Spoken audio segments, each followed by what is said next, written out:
Have you ever wondered why some people seem to carry an invisible strength with them? You know the ones I'm talking about. They face uncertainty with calm confidence. They speak with conviction even when the crowd disagrees. And somehow they maintain hope even when everything around them feels chaotic. What if I told you that this strength doesn't come from within themselves alone, but from something much older and deeper? What if the secret isn't finding new answers, but rediscovering ancient wisdom that's been there all along? Today we're exploring how one man built his entire worldview by reaching back through centuries of human thought, and how his approach might help you find that same unshakable foundation in your own life. Because sometimes the most revolutionary thing you can do is remember what we've forgotten. Charlie Kirk was a man who understood something profound about ideas. They're not just abstract concepts floating in academic halls, but living forces that shape everything from our daily decisions to the destiny of nations. While many political figures focused on the crisis of the moment or the controversy of the day, Kirk consistently anchored his message in what he called first principles, the timeless truths that have guided human flourishing for centuries.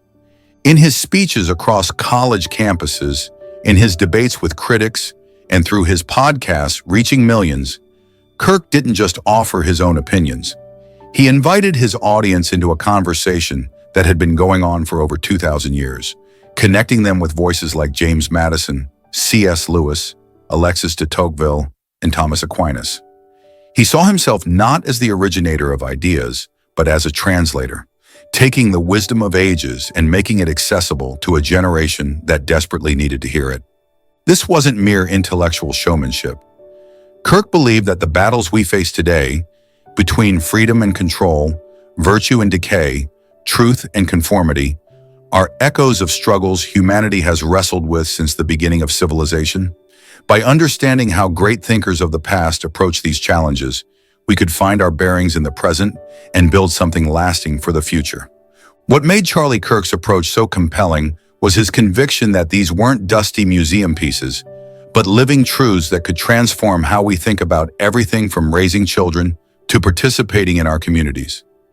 He saw in the Founding Fathers not distant historical figures, but architects of a system still protecting our freedoms today. He found in C.S. Lewis not just a fantasy author, but a guide to moral formation that could heal our fractured culture. He discovered in classical thinkers like Cicero and Tocqueville insights that could help us navigate the complexities of modern democracy. Whether you agreed with his political positions or not, Kirk's commitment to grounding his ideas in this broader philosophical tradition offers us something valuable, a reminder that we're part of a much larger story, and that the wisdom we need might already be waiting for us if we're willing to look for it. At the heart of Charlie Kirk's political philosophy was a deep reverence for James Madison and the brilliant architecture of the American Republic. Kirk wasn't simply waving the flag, he was making a sophisticated argument about why the specific design of our government matters more than most people realize. In countless speeches, Kirk would return to Madison's Federalist number 10, where the founding father wrote about the eternal problem of factions, groups united by passion or interest that could potentially tear apart the fabric of society. Madison's genius wasn't in trying to eliminate these factions, which would be impossible, but in creating a system that could contain and channel them constructively. In Federalist 10, Kirk would tell his audiences, Madison talks about factions, and the way we protect liberty is not by pretending factions won't exist, but by creating a republic with checks, balances, and representation. For Kirk, this wasn't ancient history. It was a living diagnosis of our current moment. He saw the social media echo chambers, the partisan divides, and the ideological tribes of today's America as modern manifestations of Madison's ancient concern. But instead of despair, this recognition brought him hope, because it meant the founders had already anticipated these challenges and built safeguards against them. Kirk consistently emphasized that America was designed as a republic, not a direct democracy. And this distinction wasn't academic hair-splitting, but a crucial protection for minority rights and individual liberty. The Constitution sets boundaries, he would explain. It's not unlimited democracy. This wasn't about limiting people's voices, but about ensuring that momentary passions couldn't override fundamental rights. Through TPUSA's Freedom Papers series, Kirk made sure young people could access and understand these foundational documents for themselves. He believed that if you wanted to preserve freedom, you had to understand its philosophical foundation. This wasn't about memorizing facts, but about grasping the wisdom behind the system, understanding why the founders structured power as they did, and why those structures still matter today. If Madison gave Kirk a framework for understanding political structures, C.S. Lewis provided him with insights into the moral and cultural dimensions of a free society. Kirk frequently quoted Lewis's powerful observation from The Abolition of Man: "We make men without chests and expect from them virtue and enterprise." This wasn't just a clever turn of phrase. It was Lewis's warning about what happens when a society abandons moral formation. The chest represents what Lewis saw as the connection between reason and appetite, the inner compass that helps people navigate between what they can do and what they should do. Without this moral formation, Lewis argued, you create people who may be intellectually capable, but are fundamentally rudderless when it comes to questions of right and wrong. Charlie Kirk saw this playing out in contemporary America. He worried that a generation raised without strong moral foundations, taught that all values are relative, that honor is outdated, that virtue is merely personal preference, could not possibly sustain the demanding work of maintaining a free society. When you hollow out character, he would argue, you hollow out the republic itself. This wasn't a message of condemnation, but of hope and urgency. Kirk believed that moral formation could be rebuilt, that young people could be given chests again, filled with courage, conviction, and compassion. He saw this as perhaps the most important work of his generation. Not just winning elections, but rebuilding the cultural foundations that make free elections meaningful. Kirk's appeal to Lewis also reflected his understanding that freedom isn't just a political arrangement. It's a moral achievement that requires virtue to sustain. Laws alone cannot create a good society.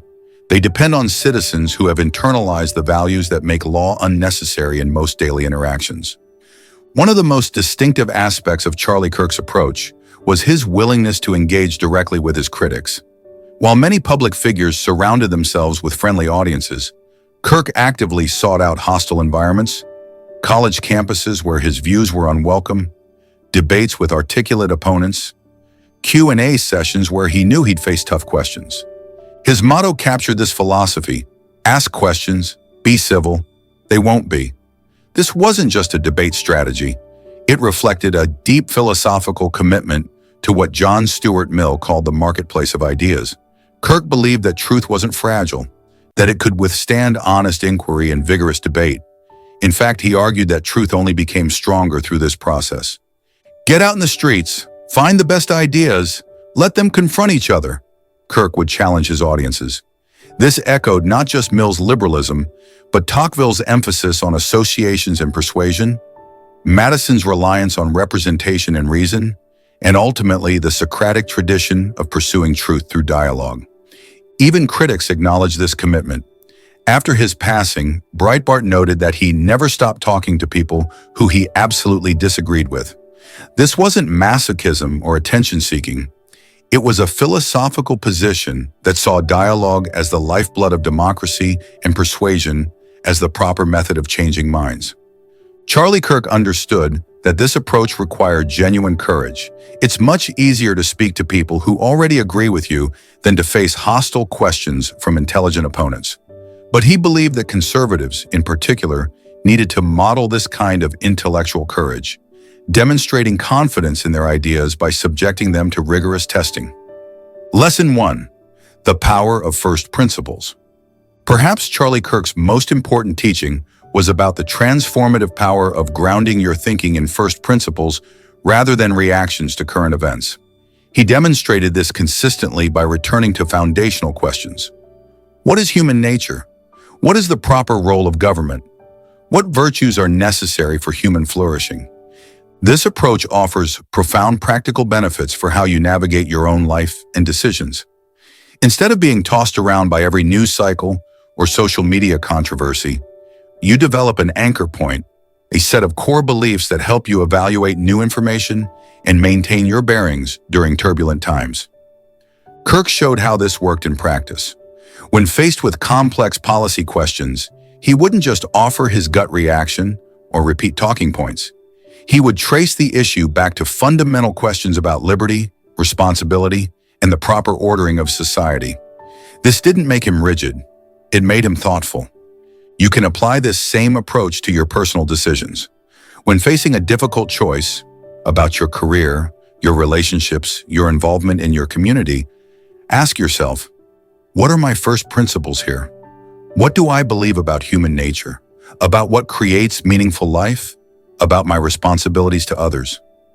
Ground your decision in these deeper convictions rather than just immediate feelings or social pressure. This doesn't mean becoming inflexible.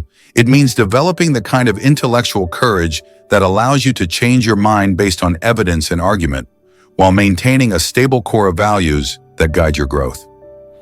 Lesson 2. Character formation as a lifelong project. Charlie Kirk's emphasis on C.S. Lewis's warning about men without chests points to one of his most important insights. Character isn't something you either have or don't have. It's something you build through deliberate practice and cultivation. Lewis wrote about the chest as the organ that connects head and heart, reason and emotion, principle and passion. In practical terms, this means developing the capacity to act on what you know is right even when it's difficult, to persist in virtue even when it's costly, and to maintain hope and courage even in discouraging circumstances. Kirk demonstrated this in his own life through his commitment to civil dialogue even with hostile opponents, his willingness to take unpopular positions when he believed they were correct, and his persistence in teaching young people even when the culture seemed to be moving against his message. For you, this means recognizing that character formation is perhaps the most important work you can undertake, not just for your own flourishing, but for your ability to contribute meaningfully to your community. This involves deliberately seeking out opportunities to practice virtues like courage, justice, temperance, and prudence. It might mean having difficult conversations with family members about important issues, volunteering for causes you care about even when it's inconvenient, or standing up for principles even when it would be easier to go along with the crowd. These aren't grand gestures. They're daily practices that slowly but surely build your moral chest. Charlie Kirk also emphasized that this formation happens in community. We become virtuous not in isolation, but through relationships with others who challenge us to grow, who model excellence, and who hold us accountable to our stated values. Lesson 3. The art of respectful disagreement. One of Charlie Kirk's most valuable demonstrations was how to engage productively with people who disagree with you fundamentally. His campus tours and debate appearances weren't exercises in scoring points or humiliating opponents. They were attempts to model a different kind of political discourse.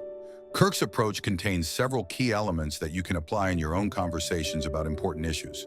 First, he prepared thoroughly, grounding his arguments in evidence and principle rather than emotion or ad hominem attacks.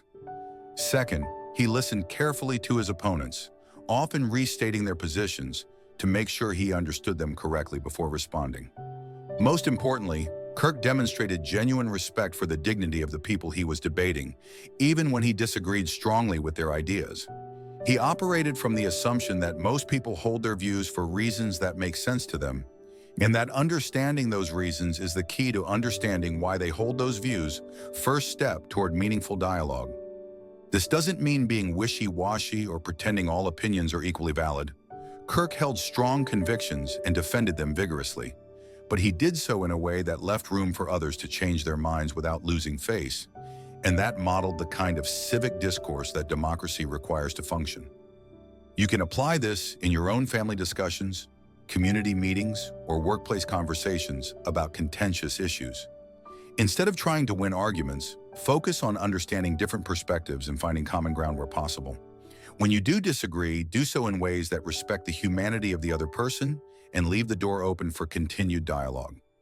Just as Madison designed constitutional structures to channel human nature constructively, you can create structures in your own life that help you act consistently with your values even when motivation flags or circumstances become difficult. Charlie Kirk often spoke about the importance of institutional thinking, understanding that good intentions alone aren't enough. that lasting change requires building systems that can persist beyond any individual's enthusiasm or energy. This applies powerfully to personal development and goal achievement. Consider how you might design checks and balances in your own decision-making. If you want to become more physically fit, don't just rely on willpower. Create structural supports like accountability partners, scheduled workout times, and environmental changes that make healthy choices easier. If you want to become more knowledgeable about important issues, build reading habits and discussion groups that will persist even when you're busy or distracted. Charlie Kirk's emphasis on representation also has personal applications. Just as the Constitution ensures that different interests have voice in government, you can ensure that different aspects of your life, family, work, community service, personal growth, all have appropriate representation in how you allocate your time and energy. The key insight is that sustainable change happens through design, not just desire. By thinking structurally about your goals and values, you can create systems that help you live consistently with your principles, even during challenging seasons. Cultivating your inner Lewis. Moral formation practices. Charlie Kirk's emphasis on C.S. Lewis's warning about moral formation points toward practical approaches for developing character and wisdom in your daily life. This isn't about rigid rule following, but about cultivating the kinds of habits and relationships that slowly shape you into the person you want to become. Start with small, consistent practices that connect your daily actions with your deeper values. This might mean beginning each day by reading something that challenges you intellectually or spiritually, spending time in reflection or prayer, or engaging in acts of service that remind you of your connection to others. Kirk often emphasized the importance of engaging with great books and ideas. Create space in your life for reading that goes beyond immediate practical needs. Works of philosophy, history, literature, and biography that expose you to different ways of thinking and living. Join or form discussion groups where you can wrestle with these ideas alongside others. Character formation also happens through facing challenges and difficulties with courage and integrity. Look for opportunities to practice the virtues you want to develop. If you want to become more courageous, gradually take on challenges that require you to act despite fear. If you want to develop greater compassion, put yourself in situations where you encounter people different from yourself. Remember that this is a lifelong project, not a destination you reach. Kirk demonstrated this through his own continued learning and growth, his willingness to admit mistakes, and his openness to having his ideas challenged and refined through dialogue with others. Creating your own marketplace of ideas.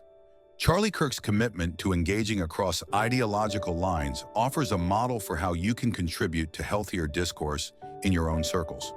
This starts with the recognition that isolation, surrounding yourself only with people who share your views, weakens both you and your community. Actively seek out opportunities to engage with people who see the world differently than you do. This doesn't mean arguing with strangers on social media, which rarely produces meaningful dialogue. Instead, look for structured opportunities for respectful conversation. Community forums, book clubs, volunteer organizations, or informal discussion groups. When you do engage in these conversations, come prepared not just to speak, but to listen. Kirk's effectiveness as a debater came partly from his careful attention to what his opponents were actually saying, not just what he expected them to say. Practice restating others' positions to their satisfaction before offering your own response. Create space in your community for the kind of dialogue Kirk modeled. This might mean hosting discussion groups in your home, participating in local government meetings, or simply being the person who asks thoughtful questions and encourages civil discourse in existing groups. Remember that the goal isn't to win converts or score points, but to contribute to the kind of civic culture that democracy requires. By modeling respectful disagreement and genuine curiosity about different perspectives, you help create conditions where truth can emerge through dialogue rather than being imposed through force. Take a moment to like this video and subscribe to our YouTube channel for more content exploring how timeless wisdom applies to modern challenges. The soul synthesis, thinking in trade-offs. Charlie Kirk frequently quoted economist Thomas Sowell's insight that there are no solutions, only trade-offs. This perspective offers a powerful tool for making better decisions and maintaining realistic expectations about what political and personal changes can achieve. In your own decision-making, practice thinking in terms of trade-offs rather than perfect solutions. Every choice involves giving up something to gain something else. By making these trade-offs explicit, you can make more thoughtful decisions and avoid the frustration that comes from expecting any single choice to solve all your problems. This applies to everything from career decisions, more money might mean less time with family, to policy preferences, greater security often requires accepting less privacy, to personal relationships, deeper commitment typically requires giving up certain freedoms. Kirk demonstrated this kind of thinking in his policy discussions, acknowledging that even good policies have costs and that the question isn't whether those costs exist, but whether they're worth paying for the benefits received. You can apply this same framework to evaluate proposals for change in your community, your workplace, or your family. This perspective also cultivates humility, recognizing that complex problems rarely have simple solutions, and that people who disagree with you might be emphasizing different aspects of difficult trade-offs rather than simply being wrong or malicious. As we reach the end of our exploration of Charlie Kirk's approach to timeless wisdom, it's worth stepping back to consider what made his synthesis so compelling and how it might guide your own journey of growth and contribution. Charlie Kirk understood something profound that our age often forgets. We are not the first generation to face difficult choices between competing values, to struggle with questions of freedom and responsibility, or to wonder how to build communities that honor both individual dignity and collective flourishing. The specific circumstances change, but the fundamental human challenges remain remarkably consistent across centuries and cultures. By grounding his thinking in this broader tradition, drawing insights from Madison's political wisdom, Lewis's moral philosophy, Tocqueville's social observations, and the entire classical tradition of thinking about virtue and justice, Kirk offered his audiences something precious: perspective. In a time when every crisis feels unprecedented and every decision seems to require immediate response, he reminded people that they could step back, consult the wisdom of ages, and act from principle rather than panic. This doesn't mean becoming trapped in the past or refusing to adapt to new circumstances. The thinkers Kirk drew upon were themselves innovators, responding creatively to the challenges of their own times while drawing on even older traditions of wisdom. Madison wasn't simply recycling ancient political theory. He was synthesizing insights from different sources to address the practical challenges of creating a new kind of government. The key insight is that innovation happens best when it's grounded in understanding, when new solutions grow from deep roots rather than shallow reactions. Kirk demonstrated this by showing how ancient principles could illuminate contemporary problems, how classical virtues could guide modern choices, and how time-tested approaches to difficult questions could inform current debates. For you, this suggests a different way of approaching the challenges and opportunities in your own life. Instead of treating every decision as completely unique, ask yourself, how have wise people throughout history approached similar questions? What can I learn from those who have faced comparable challenges? What principles have proven durable across different cultures and time periods? This doesn't provide easy answers, but it does provide richer questions and broader perspective. It connects you with a community of wisdom that extends far beyond your immediate circle, offering resources for growth that no single generation could develop on its own. Charlie Kirk's legacy also points toward the importance of becoming a translator yourself, taking the insights you gain from your reading, reflection, and experience, and making them accessible to others who could benefit from them. This might happen through formal teaching or writing, but more often it occurs through the daily conversations and relationships that make up your life. Every time you help a friend think through a difficult decision by connecting it to deeper principles, every time you contribute to civil discourse in your community, every time you model the kind of character that makes freedom possible, you're continuing the conversation that Kirk saw himself as joining.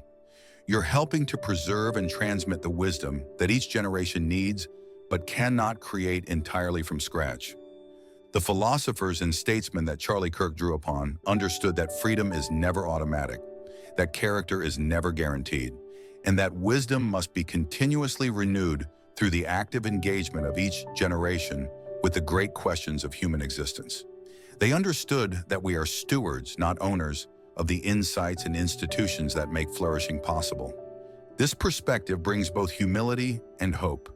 Humility because it reminds us that we're part of something much larger than ourselves, that the challenges we face have been faced by others before us, and that our solutions will themselves need to be adapted by future generations. Hope because it assures us that the resources we need for facing these challenges already exist, waiting to be discovered and applied by those willing to seek them out. Charlie Kirk often reminded his audiences that America is a republic. Protect it, cherish it, pass it on. But this principle extends beyond any single nation or political system. The deeper message is that the conditions for human flourishing, the insights about virtue and justice, the practices that build character and community, the institutions that protect both individual dignity and collective well-being, these are precious inheritance that requires active care to preserve and transmit. As you continue your own journey of growth and contribution, remember that you're not starting from scratch. The wisdom of ages is available to you, waiting to be discovered in great books, tested through meaningful relationships, and applied to the unique circumstances of your time and place. Like Kirk, you can become a bridge between ancient wisdom and contemporary need, helping others discover the timeless resources that make meaningful life possible. Write in the comments below, which of these thinkers, Madison, Lewis, Tocqueville, or others we've discussed, most resonates with challenges you're facing in your own life? And don't forget to like this video and subscribe to our channel for more explorations of how classical wisdom of the ages applies to modern power living. The conversation continues, and your voice is part of it. The wisdom of the ages isn't just something to admire from a distance. It's a living resource for the work of building communities, forming character, and contributing to the ongoing human project of creating conditions where all people can flourish. And that work, as Kirk understood, is never finished. Each generation must take up the task again, bringing fresh energy to eternal principles, finding new applications for tested truths. Keep watching for our next exploration of how timeless wisdom meets contemporary challenges, because the best way to honor the thinkers of the past is to continue their work in our own time, with our own voices, for the benefit of those who will come after us. See you next time.